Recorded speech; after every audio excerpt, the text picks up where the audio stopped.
Assalamualaikum guys. Hai, selamat malam. Apa khabar semua? InsyaAllah pada hari ini kita nak serahkan lagi sebiji kereta.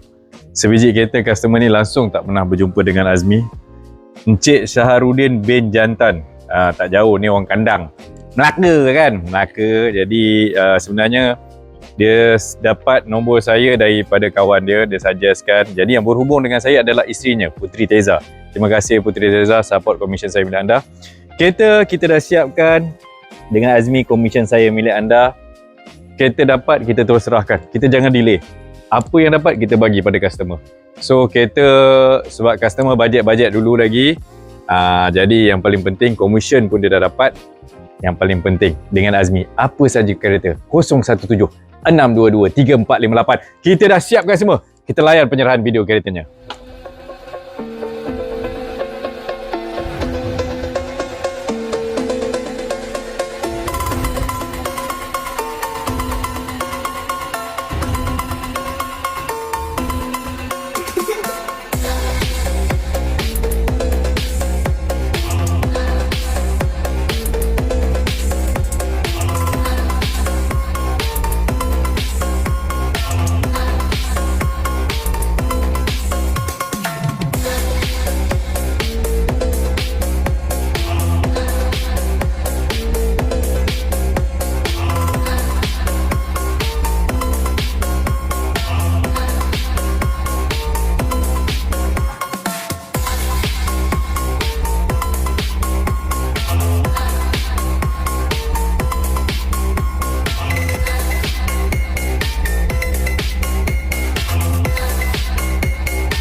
Assalamualaikum guys. Hai, selamat malam. Hari ni kita nak serah kereta kepada Cik Syaharudin. Apa khabar? Alhamdulillah.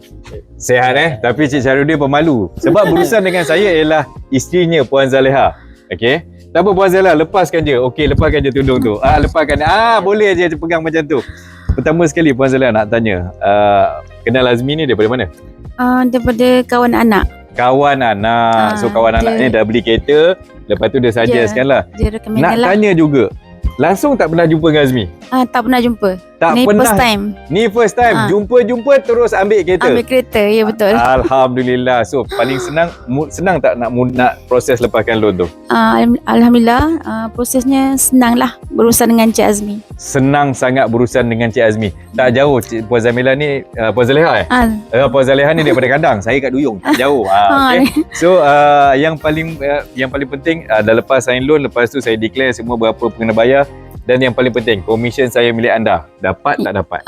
Komisen dapat, alhamdulillah. Masa Cik Azmi memudahkan yang penting komisen dapat. Perjalanan untuk pembayaran dan semua. Alhamdulillah. So, kita serahkan kunci kereta kepada Puan Zaleha bersama dengan suaminya. Komisen saya milik anda 017-622-3458 Azmi. Okey, kita tahap sama-sama. Alright. Terima kasih Cik Azmi.